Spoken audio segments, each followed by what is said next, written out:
Olá, sejam bem-vindos à primeira aula do Núcleo, né? E vamos começar o ano com um tema bem especial e ao mesmo tempo nostálgico, né? Mas, como todo mundo me conhece, eu começo a aula com uma pergunta. E hoje eu vou começar a aula com várias perguntas, né? A primeira delas, né? Eu quero que vocês pensem como vocês eram. Será que vocês conseguem se lembrar? Depois, eu quero que vocês reflitam como estão. Então, são duas perguntas, tá? Como eu era e como eu estou, certo? Pegando esse gancho, eu vou continuar a fazer pergunta.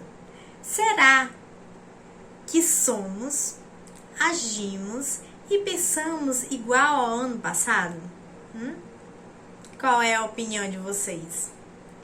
Ainda nessa temática, né? Do será, do se perguntar diante do tempo, eu proponho sonhar com o futuro. Já que a gente está perguntando, que a gente está se questionando sobre as nossas ações diante do tempo, né? E quando eu falo sonhar com o futuro, eu estou querendo que vocês representem, né? Aquilo que está à frente, aquilo que potencialmente pode ser o futuro de vocês, né? Então, as aulas do núcleo, elas serão em volta disso. Elas vão continuar amadurecendo o self de vocês, tema que a gente abordou bastante durante o primeiro ano. E agora vamos elevar a um novo nível, né? O self, o outro, o futuro, a soma das forças, né? E os nossos encontros, eles serão focados nisso e também serão focados no nosso plano de vida ou no nosso projeto de vida. Só que agora a vida não é só nossa. Na vida existe o outro, e a gente também vai focar no diálogo das nossas relações, no somar força, no trabalhar junto. Mas assim, vamos por parte, né? Antes de falar sobre o futuro e projetar o seu futuro, tá? Eu quero voltar àquela primeira pergunta. Eu quero que você pare e pense um pouco em como você era no ano passado. Pensa aí um pouquinho. Provavelmente você só lembra de forma nítida alguns acontecimentos de uns 3 meses para o final do ano, será? Ou 6 meses para trás? Ou você se lembra de tudo? Ou você é daquele que só consegue se lembrar de algumas coisas e depois as memórias vão ficando embaralhadas, vão ficando confusas, né? E essa nossa dificuldade em lembrar das coisas, elas nos mostram, né? Essas dificuldades, elas nos mostram que a gente tem que ter o hábito de escrever as nossas lembranças, né? Os nossos acontecimentos importantes, que são importantes pra gente, porque dentro daquelas escritas a gente pode encontrar alguém que evoluiu, alguém que amadureceu, né? E a gente só consegue ter essa análise quando tem algo concreto, quando tem algo escrito, né? Esse é o primeiro ponto que eu quero convidar vocês a refletir. O segundo ponto é que é preciso escrever, né? Até pra gente ter as nossas memórias escritas e também planejar em cima das memórias do que a gente viveu, do que a gente quer viver. Porque às vezes o que eu escrevo, uma memória do que eu esteja memorando, né? Parece aquele documento memorando. Mas do que eu esteja rememorando do que eu escrevi no passado, E o que eu queria no passado pode não ser agora o que eu quero. Entenderam? E isso também diz muito sobre o nosso projeto de vida, que a gente começou lá no primeiro ano, a gente pontuou, né, como é que fazia, a gente conversou, muito voltado para o nosso eu, mas agora a gente vai ampliar um pouco esse projeto de vida, certo? Vou dar um exemplo.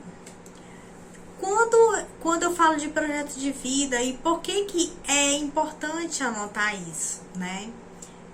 Por exemplo, se você quer seguir uma carreira de advogado, né? Primeiro você tem que passar por uma seleção, para a universidade escolhida, né? Mas será que antes de passar para a universidade escolhida, será que existe só essa opção de fazer vestibular? Será que é só preciso fazer vestibular? Será que meu plano só diz respeito a isso? Ao que eu quero ser como profissional, como profissão, como estudo, né? Será que a vida gira em torno disso? O que você acha? Depois, quando a gente fala assim, professora, eu tenho um sonho de dar uma casa para minha mãe. Ou então, professora, o meu sonho é ser advogado, né?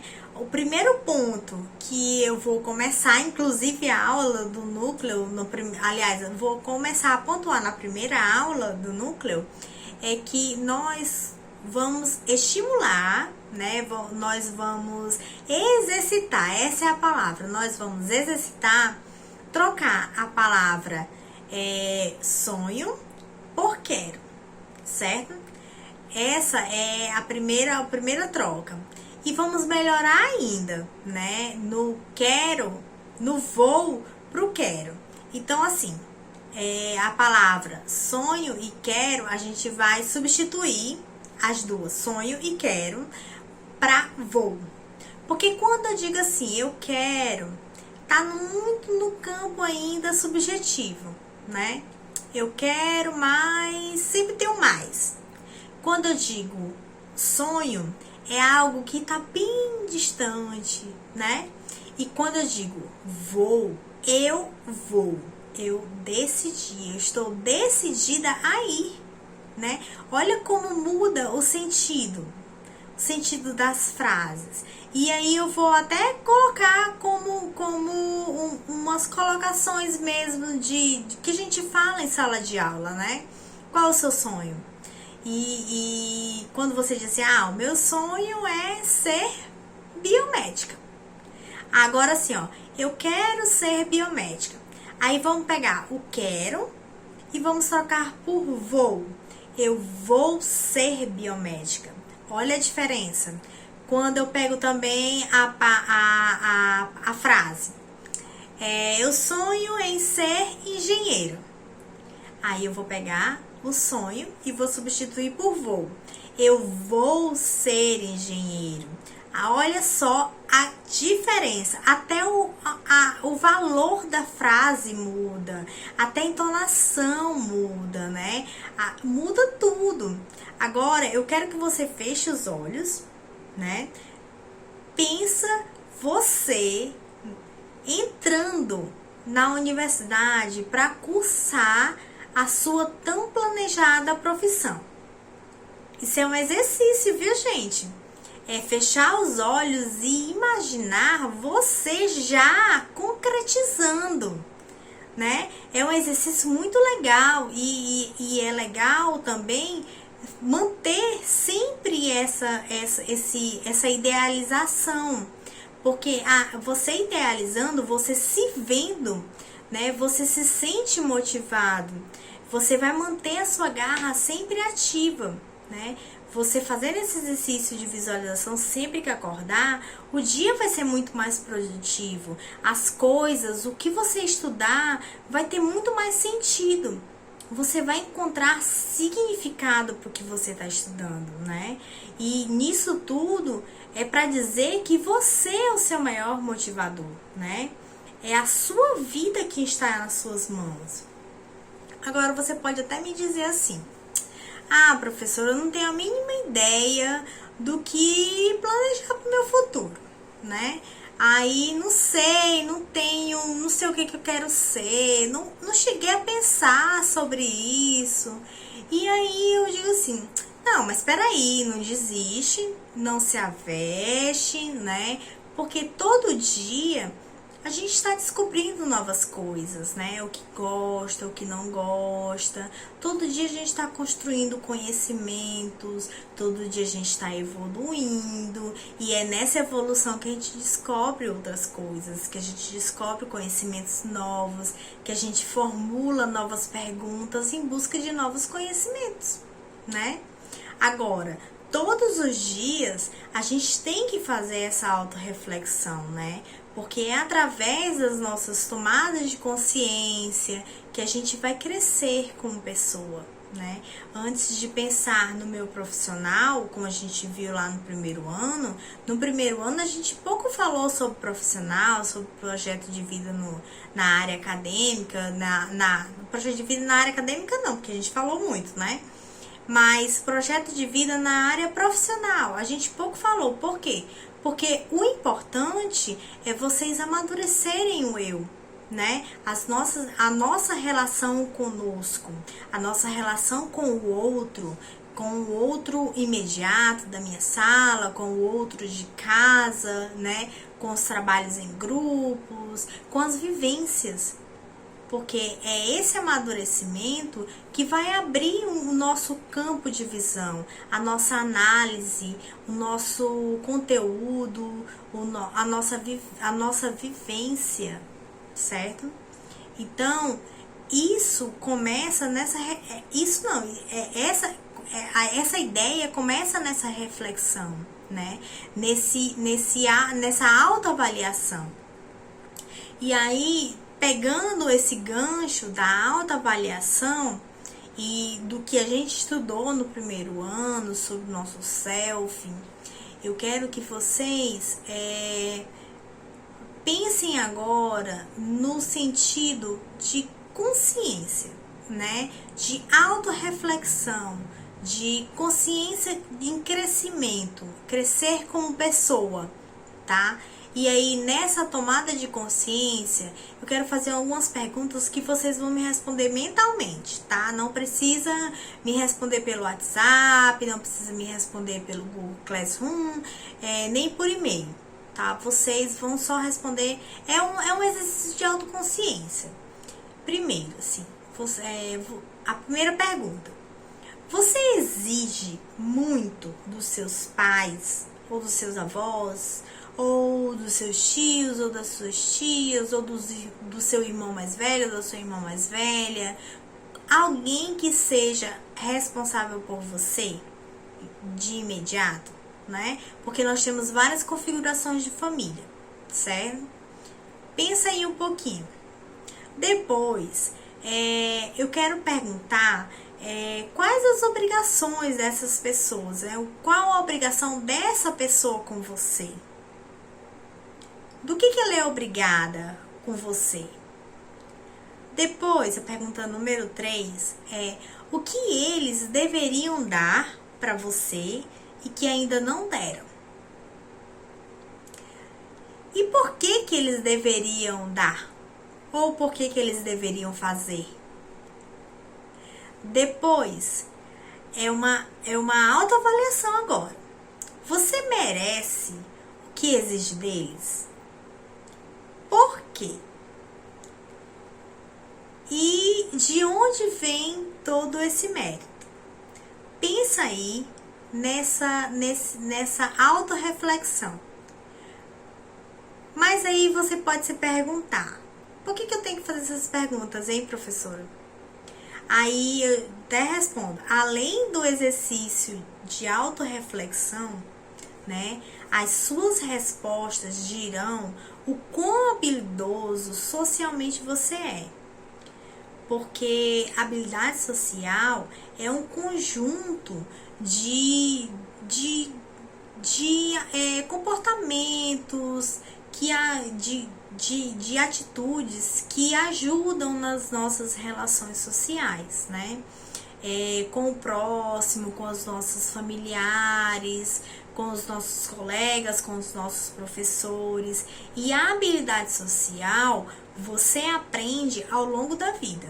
Você não nasce sabendo ser habilidoso socialmente, né?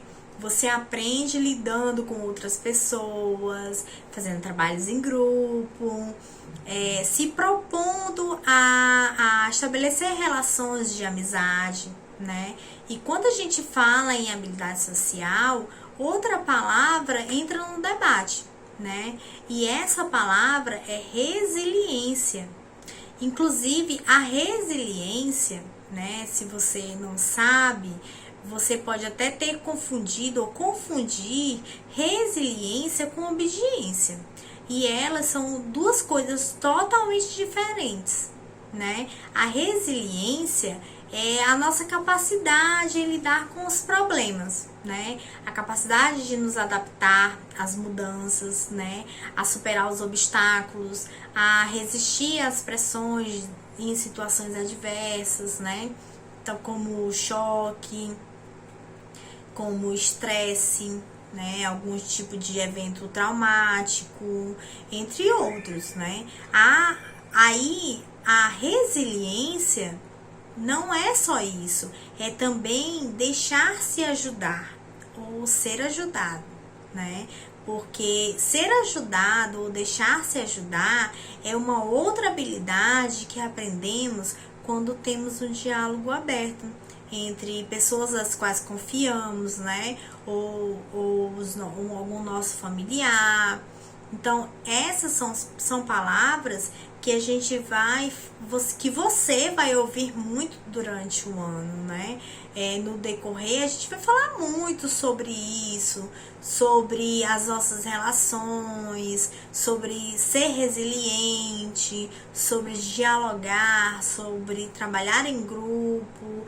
E uma coisa assim, um conceito muito forte que eu trabalho em todos os anos, independente do assunto, é de que a soma das nossas forças, né, é capaz de mover montanhas, né, é capaz de a gente fazer coisas somando, né, somando ajuda, somando conhecimento, somando experiências, somando contatos, a gente faz muita coisa acontecer, né, e isso é muito importante. Então, a primeira aula é sobre isso, é sobre essa autorreflexão, né? É sobre resiliência, é sobre avaliar quem a gente era, quem a gente é hoje, quem a gente quer ser e ter conosco sempre a certeza de que nós é que fazemos a nossa caminhada. Nós é que aproveitamos as oportunidades, nós somos responsáveis pelo nosso bem-estar e nós não somos obrigados a andar sozinhos, né? Nós podemos ter amigos, fazer contatos, né? Isso tudo porque a gente aprende no dia a dia, né? A gente cresce um pouquinho todo dia. Tá, eu falei muito, mas pensa, se quiser ver o vídeo de novo, volta, mas não esquece, respira, inspira, transpira, porque juntos somos muito mais fortes, tá bom? Se você não participou na nossa aula no Meet, certo? A atividade vai estar disponível dessa aula lá no grupo da sala, tá bom? Então, beijo no coração de todo mundo. Bem-vindo ao novo ano, segundo ano. Tchau, tchau!